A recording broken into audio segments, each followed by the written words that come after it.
One day, oceanographer Tom, his wife Julia, and their kids Cassie and Ben embark on a yacht journey in the Caribbean. While Tom and Ben focus on fishing, and Cassie is lost in her device, Julia decides to take a swim. Suddenly, she becomes uneasy, scanning her surroundings, though the water appears tranquil. Despite the calm, she senses something ominous lurking nearby. "Kia Nacho here, welcome back again." At the same moment, the yacht's instruments begin malfunctioning, but Tom is too absorbed in fishing to notice.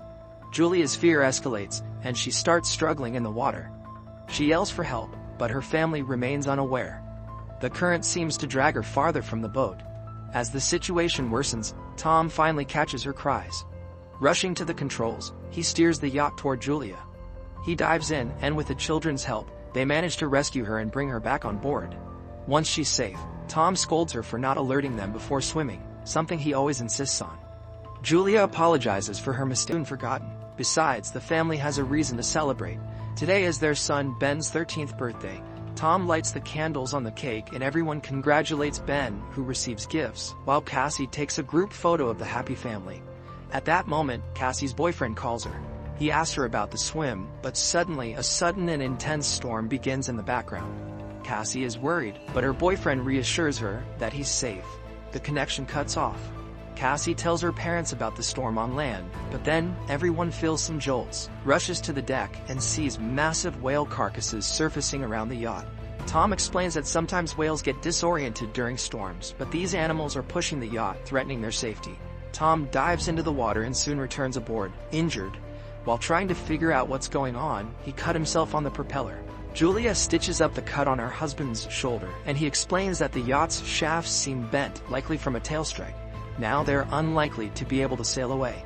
Later, Cassie tries to re-establish communication, but there's no signal. The radio isn't picking up any signals either. Tom begins calculating their supplies. There's enough water for about 4 days, no more, but they're on a shipping route, so someone is bound to find them. However, ominous sounds come from outside, and when the family steps out onto the deck, they see glowing objects falling from the sky. They fall closer and closer, and Tom, taking a risk, starts the engine. He manages to steer the yacht away from the next meteorite, but the engine is finally damaged. The next object falls so close that the family can see they are artificial satellites of Earth. A strong wind starts blowing, and the instruments go haywire. The terrified family hides inside the yacht, which is being tossed by the waves. They put on life jackets and prepare for the worst when a strange, ringing sound is heard, causing nosebleeds and nausea. Tom tries to signal for help with a flare gun, but it's all in vain. The family barely survives the night. In the morning they were relieved to find themselves alive, but there's a gaping hole in the side of the yacht, and it's unclear why they're still afloat. The family goes outside and freezes in amazement. The water is gone, and their boat is standing on a rocky outcrop in the middle of a stony desert where the ocean once was. Sometime later, Tom tries to reassure his family, saying that not everyone could have perished. He takes measurements and realizes that the compass is lying. North isn't where it's supposed to be. This means the Earth's poles have shifted. Such a thing has happened on Earth before, but a long time ago. It turns out that the sea has retreated to where the land used to be, and most likely, humanity has perished. Cassie can't bear this revelation and runs to the cabin, asking to be left alone. Julia goes to inventory the remaining supplies, while Ben releases a bunch of colorful balloons into the sky, hoping survivors will come to their aid. Meanwhile, Tom turns on the radio, sending out distress signals. Unexpectedly, he hears a response. It's from Naoto, the captain of a small submersible. They were deep underwater when the catastrophe happened, and that's why they survived. However, all communication systems have failed, and expecting help is futile. According to his calculations, the sea will return in about a week, and it will be harsh, so the man advises them to find higher ground and stay there. Julia orders the children to pack their things. Tom directly asks the captain if he can save their children. Naoto explains that the submersible is very small. Unfortunately, Naoto's partner died, and he can only take one person. After some persuasion, Tom convinces Naoto to take both children, and he provides his coordinates. Tom charts a course on the nautical map and promises to reach the location in a couple of days. The next morning, the family is almost ready to embark on their journey. Tom steps onto the deck and suddenly sees a man with a dog approaching. He walks toward him and greets him, but notices that the man is injured. He offers the traveler some water. The man drinks it and then suddenly punches Tom in the face, which Julia sees. She rushes to her husband as the traveler plunges a makeshift spear into Tom's chest. The dog keeps Julia at bay, though she freezes in horror herself. Realizing there's no saving her husband, she runs to the yacht. The man pursues her, injuring her arm. Nevertheless, Julia climbs onto the deck, and the children, hearing her screams, run to her aid. Together they barricade the doors to the cabin. After that, Julia hides Cassie and Ben in a locker, giving her daughter the flare gun and instructing her to shoot only as a last resort. Meanwhile, the killer tries to break down the doors and eventually succeeds. Julia hides in the bathroom, patching up her wound. Entering, the intruder heads straight to the galley and grabs some food. It's clear that he's very hungry. Holding a can of food, the man begins searching the yacht while Julia arms herself with a kitchen knife. He enters the cabin, but the woman jumps overboard, hiding beneath the yacht. The killer peers through the hole but doesn't see her. However, the dog attacks Julia, forcing her to kill it. The man hears the yelp, goes outside, and finds the dog's body. Meanwhile, Julia climbs back onto the yacht through the portholes on the opposite side. She falls straight into the killer's hands. He beats her, throws her onto a couch, and grabs her throat, intending to strangle her. Cassie witnesses all this and realizes it's the last resort. She opens the locker and fires at the man. The shot throws him to the side, but the flare sets the yacht on fire. Julia orders the children to flee while she sneaks into the galley. The killer, only injured, tries to attack again. Julia kicks him away, grabs the packed bags, and jumps overboard, where Ben finds his father's body. Cassie runs to the corpse and sobs over it. Julia kisses her deceased husband, but seeing the killer leap from the burning yacht, she takes the children and leaves. The boat explodes behind them. The family runs across the stony desert and soon takes shelter in a rocky canyon where a stream flows. However, the water is salty and undrinkable.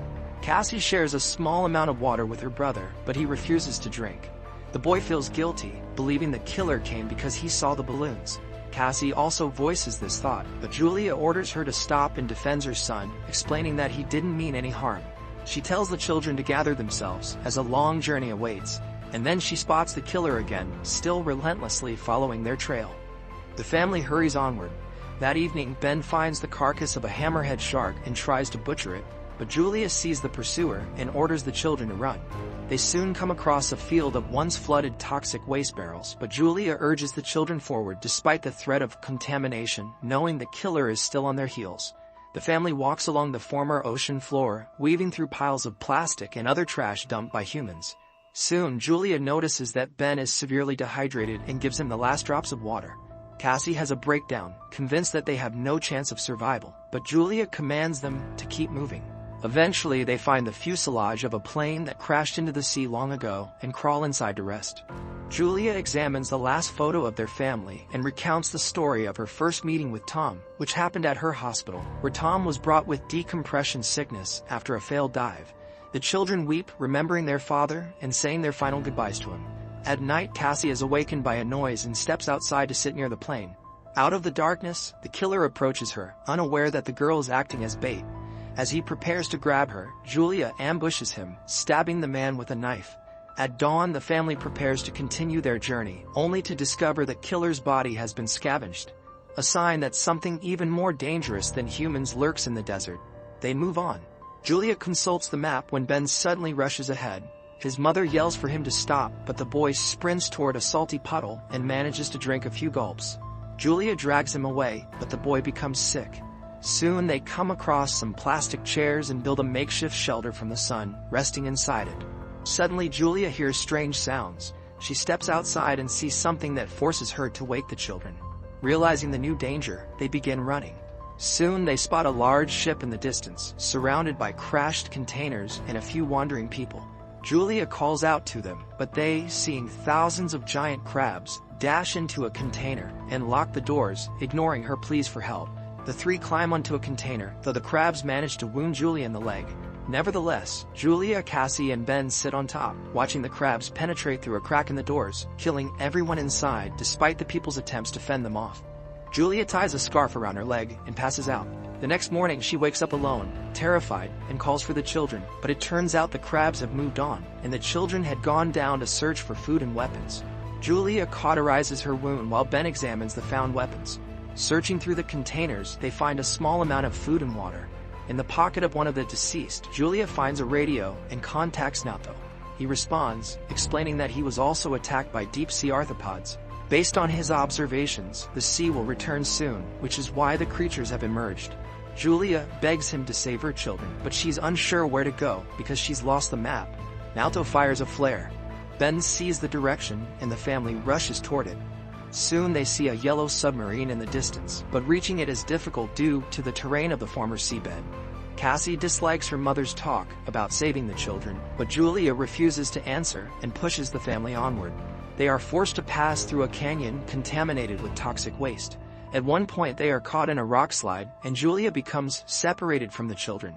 She orders them to continue, and when Cassie refuses, Julia pleads with her to save her brother. Cassie and Ben make it out of the canyon and reach the submarine, but inside, there's no one. Suddenly Naoto, badly wounded, emerges from behind the boat. He admits that he has no chance of surviving and orders them to climb aboard, but Cassie goes back for her mother, who is fending off the emerging crabs. Her bullets nearly depleted, Cassie climbs the rock barrier and extends her hand to her mother.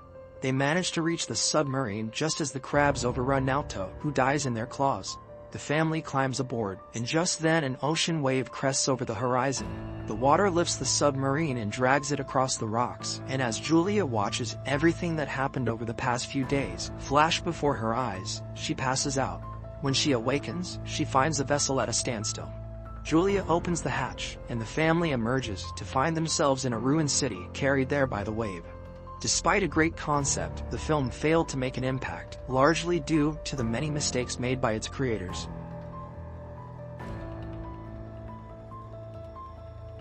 Thanks for watching Nacho's Movie Recaps. If you enjoyed this video, like, subscribe, and hit the bell for updates.